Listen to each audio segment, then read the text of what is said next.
26, my ex-husband of just a month, used drugs and alcohol, resulting in him beating me until he assumed I had passed away.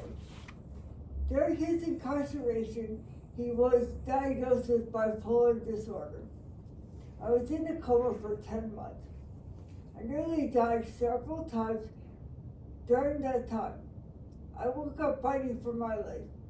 Ever since then, I've had to relearn absolutely everything. How to eat, how to speak, picture a newborn baby, learning everything about life. That has been me even since I woke up, even still now. My injuries included 4 skull fractures and a traumatic brain injury, which left me in the coma for 10 months. I remained hospitalized for the first 7 months, and then I was transferred to a long-term care facility. I lived there for almost 3 years, including during the COVID pandemic. The pandemic challenged me to teach myself necessary life skills such as getting dressed in my room. I was the only person who saw my roommate take her final breath. I soon realized that I needed to depend on myself to not only get my life back, but prove to everyone, especially my ex-husband, that I was going to be in control of the rest of my life. Initially, I was hospitalized on a ventilator and hooked up to many different machines, a heart monitor, a tracheostomy, and a feeding tube as well, as receiving at least 47 medications. During my 10 months in a coma, I was contracted in the fetal position. I was left with severe contractions in both my wrist, rendering me unable to use my hands. I had serial castings performed while still in my coma to correct my right wrist contracture. After 4 months in a coma, my neurosurgeon wanted to better understand why I was still in a coma. After imaging, he saw that I had access to cerebrospinal fluid on my brain. I had a shunt put in to help drain cerebrospinal fluid to move it to another location in the body where it can be reabsorbed. After 10 months in a coma, the doctors and my parents decided to take me off all my medications and begin planning my funeral. On September 8th, 2017, as my mom began shaving my legs so I didn't pass away hairy, I began kicking her. She was so surprised she ran to get the nurse. To everyone's amazement, I opened my eyes. As soon as the nurse came in, her immediate reaction was that this was part of the end-of-life process. But Mom disagreed and requested the nurse to call an ambulance. I quickly was taken back to the hospital where my neurosurgeon was, what she thought was to say goodbye. Mom asked me how many fingers she was holding up. To everyone's surprise, I showed her the correct number of fingers. Rehab services. Okay, I'm going to give you just a quick overview. So this is from December 2016 to November 2019.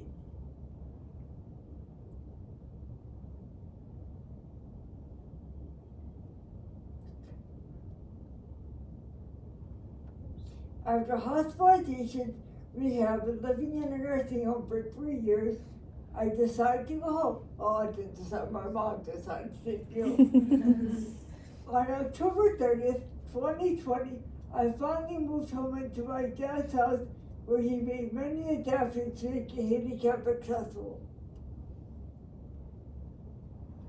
When I first woke up, I used sign language to communicate and repeated the phrases over and over again to help move my upper lip.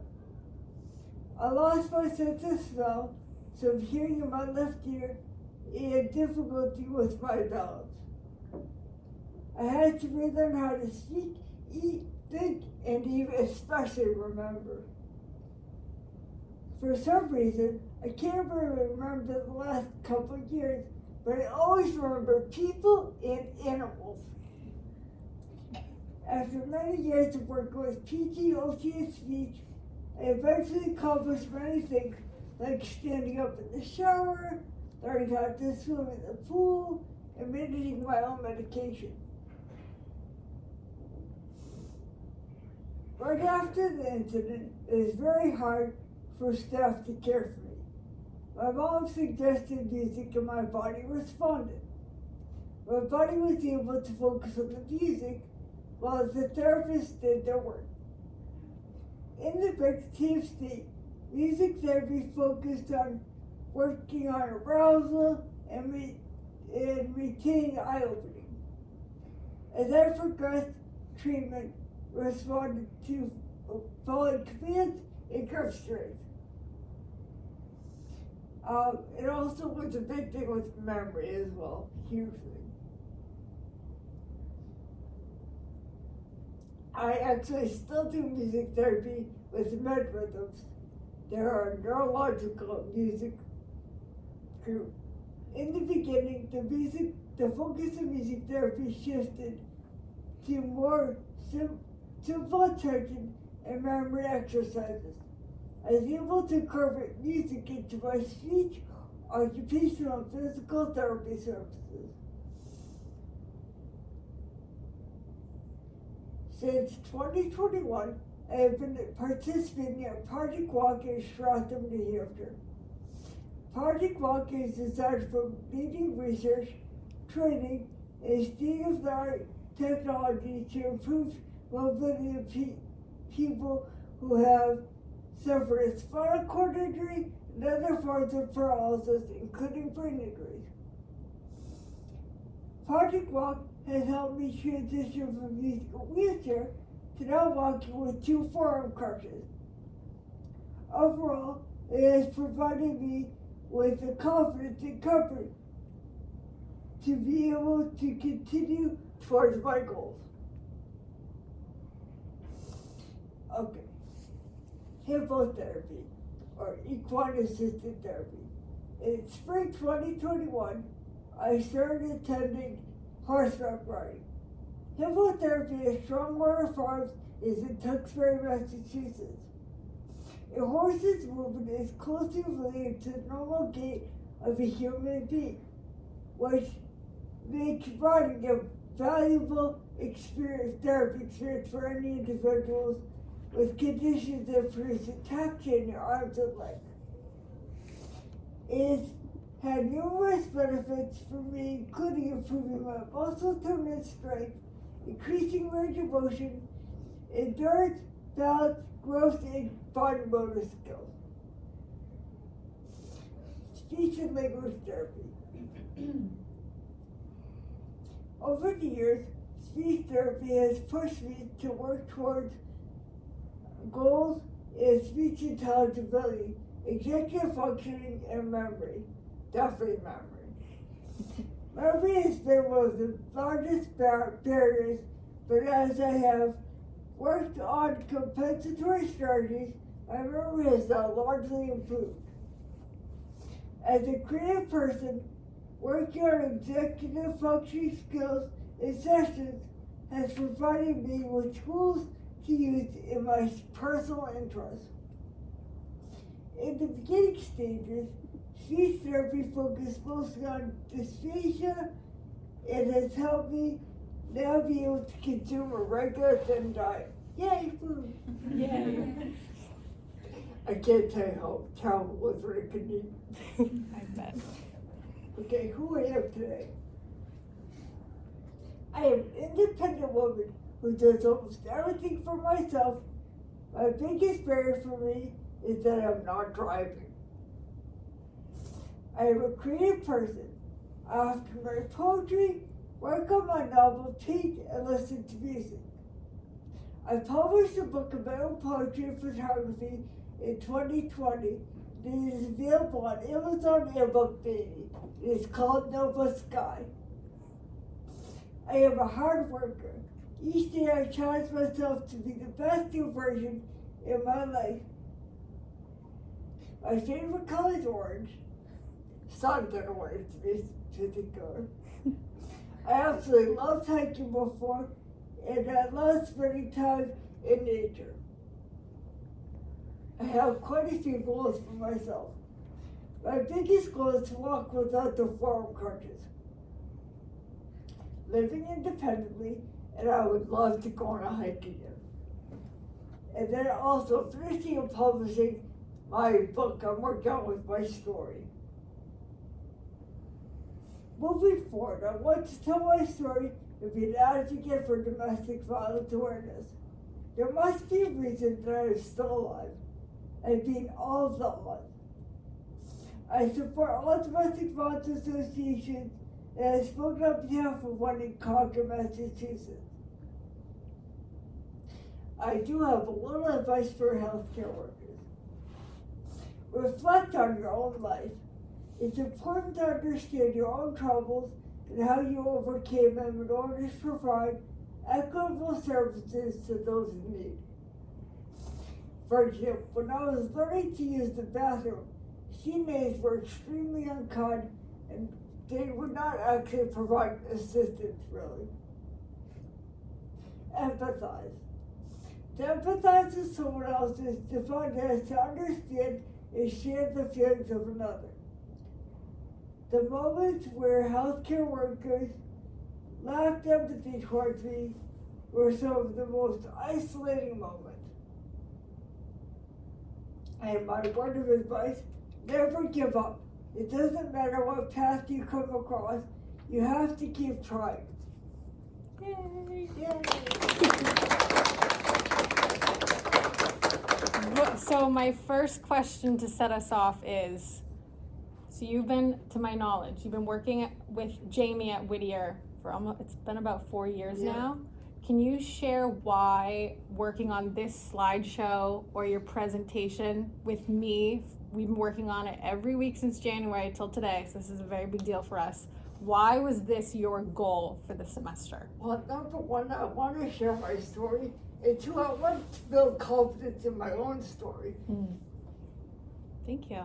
I would love questions for Lindsay, and Mom is in the back if you want also a mom perspective, especially in the acute care setting immediately following. Any questions? Any gossip? Lindsay loves gossip. I do. I don't think we have any questions. You must have some questions. Yeah, it's You're coming. You can't have no questions. I have a question. Could you share a bit more about the book that you're working on? Of course. So, I've actually been working on it for way too long, but now I'm very motivated. I want to share my story of my recovery so that people can actually understand what it's like when your world drastically not unexpectedly changes. I want people to appreciate the little things. Like, does anybody wake up and actually think, okay, I can eat today? No, nobody ever thinks about it. I'm going to take a step with my foot. Nobody ever thinks about that. I just want to share. Thank you. Of course. I think I'm more questionless. Okay. Maybe give us a minute. I Yeah, feel like there's it's another probably question a or better two idea. out there. So, because you have to kind of take it all in. Exactly. I have a question for you. So, as we just established, you've been doing speech therapy for a while. I am curious if there were any either highlights, like things that you appreciated from a speech pathologist, or things that you were like, I do not appreciate that. Because Okay. we are the next generation, so maybe some do's or don'ts, some specific moments you can recall. I think the biggest thing for me has just been understanding that I still understand you. Don't forget, I mean, yes, I've got a brain degree, but I still can understand when you're speaking to me. Right. Don't treat me like I'm a 2-year-old. Right. That Good. happened to her.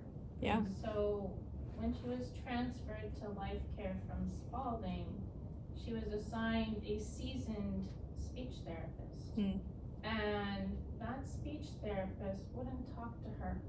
I had to be present at every She wouldn't session. even look at me. And wouldn't look at her and said, I can't understand, you have to translate, I can't understand, you have to translate.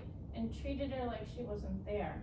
We had to ask her to be taken off the case because it's not therapy for me, it's therapy for her. And your job is to try to figure out how to communicate to her, to help her communicate better, whether it be signing or whatever it is. And it was frustrating because we had this person for several months, and she'd end up crying after each and every session because she felt like she shouldn't be there. That was really sad. And this is a very small percentage of people that helped her, right, that we had something with, because I have to tell you, 99.9% of everybody that we met in this journey went above and beyond. But you did meet one or two along the way that just treated her like she wasn't a person. That's really hard, really hard. Especially at the nursing home. They would just say, okay, we can take her stuff from her room. That's simple, but it's like, okay, I'm still a person. Lindsay, Yeah. I thank you for this great presentation. I think you did an excellent job of sharing your journey with all of us and gave us a lot to think about. I think we're all thinking about questions, but I appreciate that. with your words of advice, what kept you motivated during some of those more challenging times, whether it was, after you saw, the SLP who wasn't kind of treating you in an appropriate way, or whether it was, a CNA who wasn't supportive, or just when you were just feeling low, what kind of kept you going? Honestly, it was my mom. She told me, she's like, just give yourself 10, this is one of my favorite things. She went from, because I was so depressed, she said, give yourself 10 minutes a day to be upset, and then let it go. And now that's actually helping me create more painting, more writing, photography. That can change my perspective a little bit. Because you can't sit there all day crying. We did. We did. And But what's the then it point? was taking me down too, and I was losing strength, and so I couldn't do it anymore, and I said, we get 10 minutes, that's it. From 9 to 9:10. And we had a little timer, and we would cry from 9 to 9:10, and at 9:10 and 1 second, what's tomorrow? What are we doing tomorrow? Yeah. I can put a smile on our face. My motto is keep smiling, right? So put a smile on your face, and we're gonna get up, and whatever the day is tomorrow, that's what we're doing tomorrow. And that's she has us tell her about your schedule in your phone. Okay, so when I first couldn't remember things, I mean, I still have a little trouble, but before I need to remember to continue moving. So now I have a schedule where my phone goes off honestly every hour, telling me, okay, go to exercise. You need to do some speech. You need to paint a little bit. You need to just changing your perspective to be shifted on goals often instead of just do whatever I want all day. Which has been huge for me. Because truthfully, I still be in the wheelchair if I did. Tell them what your nickname is for mom. Call me that, Mom. You're still call me that, Mom. I appreciate it though. Linz, do you mind sharing, you had a recent win in your life in regard, you mentioned that med management and appointments. Oh, Can you share a little bit? That's been a recent achievement for This you. is only a couple weeks ago. Yep, so this is So new. I told my dad, I said, look, I appreciate that you take my few pills and put them in the pill box for me, because it's taken on my own, but I was like, why don't I just find out what I need and do it myself? So now I do it myself, I don't need to tell my dad. The only time I ever have to ask him is when I need water or something. But that's been like 3 weeks Literally, that you've been filling your pill box consistently. Yeah. Yep. So we had a big, in our outpatient unit, Lindsay burst in and she said, everybody, I filled my pill box. And we had a big party in outpatient. It's a lot of, I think what you said, it's a lot of perspective. It's a lot of the small wins in your, Right. like, you're just like the most perfect advocate for that. You have to celebrate the small Yeah. ones. They add up. Really Yeah. add up.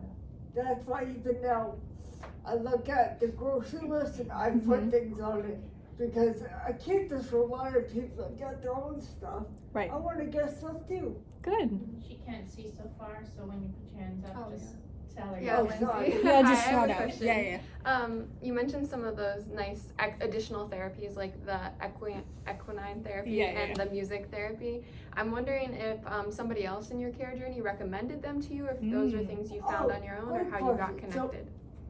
The horse therapy was recommended to me when I first came home. I had at-home therapy for 3 months, and my therapist suggested it. And it was one of the best, that was Diane, right, Mom? That was Yeah. Diane. And then, For balance, because she was in a wheelchair. And she wanted to walk desperately. She wanted to have a bonfire and burn the wheelchair. I still want, I So still she want- said, how am I gonna learn to walk? Well, you have to start with strength.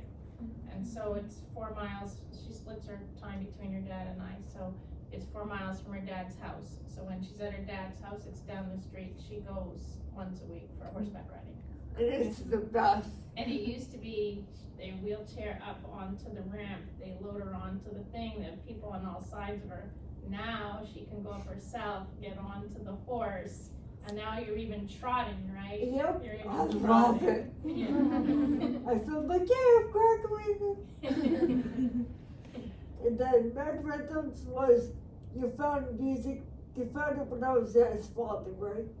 Yeah, so her whole body was contracted, not just her arms, and her legs were serial casted, and every time they In my would- neck. and her neck, and every time they would touch her body would not thrash, but almost groan like, and I couldn't handle that because that's pain being inflicted on her. And so Lindsay was a singer and a musician before being hurt, had a sweet voice, and she always loved music, so I took her iPod, and while she was in the coma, I had it there, so I had this idea. I was, you read, right, you're 14 hours a day in the hospital, you're reading everything you can to figure it out, and music, they said, is good for the brain, so I said, well, let's put music on for her. So the doctor at Spalding in Cambridge said, well, there is a company, Med Rhythms, why don't you talk to them? So they came in, they learned some of her songs in her playlist, and every time they did therapy on her, her body just relaxed. We didn't even know she could hear, but at that point they were like, okay, she must be able to hear because she's relaxing. They could do all the therapy, and she didn't thrash, she didn't groan, so they were able to serial cast her legs and straighten her legs and her neck through the music, and she still does music therapy with Med Rhythms even today, Every Friday. every Friday. We attend her concert. Ah, I just like it. How did you find Project Walk? Okay, so my dad actually, I don't really, do you know the whole story? I think it was his lawyer, right? Her dad's girlfriend's, a lawyer fell out of a tree and went to Project Walk and told him about Project Walk. So we looked at 2 places, one in Mass and Project Walk. Project Walk only has 2 in the country, one on the East Coast, one on the West Coast, and they are known for the impossible. So we applied to both, and we took her to the one in Massachusetts, didn't give us the time of day. No, The Project Walk, though, they called and they said, tell me her story, Lori. So I told Lindsay's story. They said, we want to see her tomorrow. I was like, Wow. oh. So we went up, and the owner, Jacqueline, was just great. So she assigned Steve Steve. and said, well, let's see what you can do. So they pulled her out of the wheelchair, and he said, yeah, you're determined enough, we're taking you. And she's been there since, and literally, like, That was she's it, I walked 5 steps. 5 steps on the bars. Yep. And so then they said, yeah, and you see her, she has her, and she has to be careful walking because she walks like she doesn't have peripheral vision or anything. So, and she doesn't look down, she walks this way. So she has to be careful, and she falls quite a bit, but she says, well, if I don't fall down, I can't get back up, I can't learn. So if I fall, I fall. And that's her kind of mentality. But that's how we found Project Walk. They were really great for us. They helped us every step of the way. They're super, super cool. They're amazing. Everyone that works there, above and beyond. Above and beyond, like it's an amazing place, amazing place. Thank you. I Good think, question. I think we had a question, just Yeah, shoot it out. So thank you so much for the presentation. I love how you said that you remember people. Even if your memory fails you, or if it's a part where you feel like you're still working on your memory, you remember people. Would you mind sharing some information about the people you've met along the way, like the camaraderie? I know this might be some gossip, but I heard about your boyfriend, right? We had mentioned that your He's boyfriend on is right here. He's Hi. And so I'm sure that you've met some really amazing people along the way. I I'd love to really hear about have. that. I think for me, it's many people who inspire me. So at Project Walk, I've met 2 people who are walking again, and they are really inspirational because they say they're still going there. And so therapy is always. It's about changing your perspective about how can I get to the next step. Yeah, it might take a couple steps to get to the mile, but what are the steps I need to get to the mile? Villains, talk about Dr. Dempsey and Dr. Breen and some of these doctors that, you know. Dr. Dempsey, well, he just is amazed by everything I do. Because he didn't expect me to be alive. Yeah. So I think my favorite thing though was what I saw presented a year and a half ago. A year and a half ago, Yeah, when you went into his office. with the wheelchair. Yeah. I got in there, parked the wheelchair, put in a brake, and I started walking. He's like, "What the heck? Like people in there for a life." He's like, "And now you're walking." So I think it's just about trying to show other people too how to continue forward despite the obstacles. Yes. But there's one important point about Dr. Dempsey. He's a neurosurgeon. He sits on the boards. He's very well known throughout all of Boston. He's one of the best, right? So he does his thing, and then he never sees the patient again. For some reason, he took an interest in Lindsay, and he sees her now every 4 to 6 months, just because he'll say, set up, I wanna see you, and he'll sit, and I'll go as well. He'll ask her, he'll sit with her for 40 minutes, the nurse will come on, you having it? No, I'm too busy right now. And he takes the time to learn from her. Then he asks me questions, and then he says, "Kayla, I wanna see her back again." For what? Just cause I wanna see her. And he said he's never in his entire career, and he's gotta be in his 60s, I would say, maybe early 70s. You know, I don't know, maybe I'm wrong there, but he says, I never get to see after they leave me. He put the shunt in, right? He put the shunt in her. And he said, I learned from her, and I can then help my other patients because I keep talking and learning from her. That's pretty cool. So why wouldn't we give him that hour every 6 months? You will, because she's still learning too. We're still learning. So, and he knows Dr. Green, which was a really cool thing because when she went to Whittier, they went to school together. And so instantly when Dr. Green learned of Dr. Dempsey, the 2 of them then met.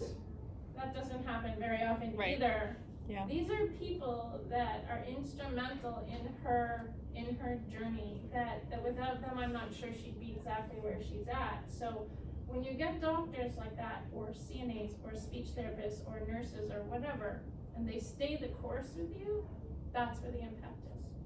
Literally, that's where the impact. So you asked about other people. She doesn't always remember, but she's had a nurse, her name's Monica DeVera, at Spalding. Unbelievable young woman. She just got married. She would ensure that at the end of her shift, that whoever was on next would put Lindsay's TV on so she could hear the Bruins playing. And then she would text the staff to say there's a Bruins game tonight. And Lindsay was in her coma, right? This young woman, let me tell you, there's no one like her. But she became a friend and an interest and would send things to Lindsay. Even today, you know, this happened in 2016. So you gotta think, even today, that's an impact. She still comes to my fundraising. Right, like there's CNAs too that along the way, like when everyone else would say no, I say you have to do this. They say okay, Laura, we'll do it. You know, potty training. You know, no one wanted a potty trainer. I'm like, okay, I'm not taking my daughter out in diapers every day. She's an adult, right? Let's go. So I want her on the toilet. 8, 12, 3, 5, 8. In a month, she didn't need diapers anymore. And that's because the CNA said, Lori, I'll do it. I'll do it. You know, like you have to push. So as you progress in your profession, listen and try. It doesn't hurt to try, right? And it may not be in the textbook, but there's no textbook that can tell you about a brain injury. I've learned that. So if you focus on brain injury, just try something, just try it, and you're gonna find all of a sudden you've got this, you've got progress, you've got independence, strength, and that's my advice as a mom. If the mother doesn't have an instinct, find it. Find it amongst yourselves.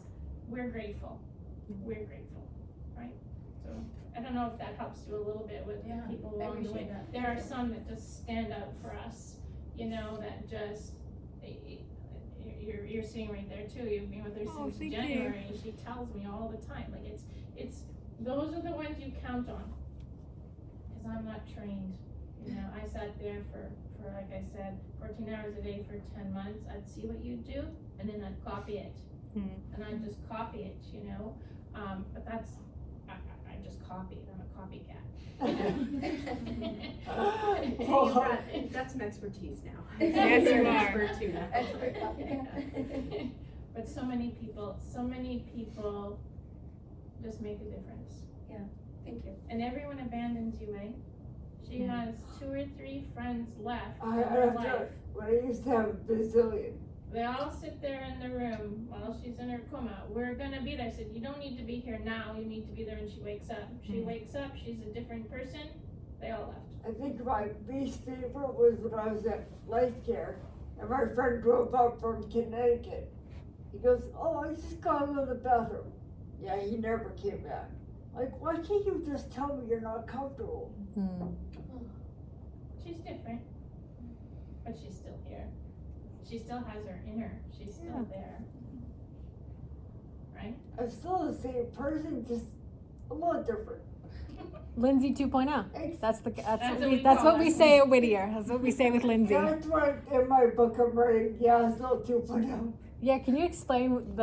Yeah, so I have an author name, a pen name, and actually I should thank my mom for that. What's your pen name? Yasno, so it's my first name, Lindsay, backwards. So the reason that's my pen name, when I was what, 3rd grade? 10, yeah. I wanted to have a star. You know, you can buy a star and you have to name it when you buy it. Oh yeah. So my mom goes, what the heck are we gonna name this thing? So she puts my name backwards. So that's my pen name. Wow. There's a star up there called Star Up Yasnal, just so you know, she owns it. Yeah. It's a real thing. It's a real thing. Any other questions? Anything else to share, Linz? Any parting words? Just be loving and be understanding. I really think that is the biggest thing, is just understanding. You know, people with injuries, we're living too. I know it might be hard for you to see it, but try living it. Just kind of switch your perspective for a minute, but if it was your life, there's something change. That's all I think. Yay.